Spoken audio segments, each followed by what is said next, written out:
আমাদের লেবু গাছের লেবুগুলো আপনাদেরকে দেখানোর চেষ্টা করতেছে কি পরিমাণ লেবু হয়েছে।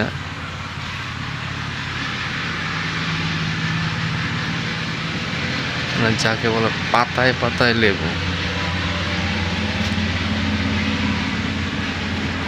ভিডিওতে রোডের জন্য খুব ভালোভাবে দেখানো যাইতেছে না, তারপরে যতটুকু পারি চেষ্টা করতেছি।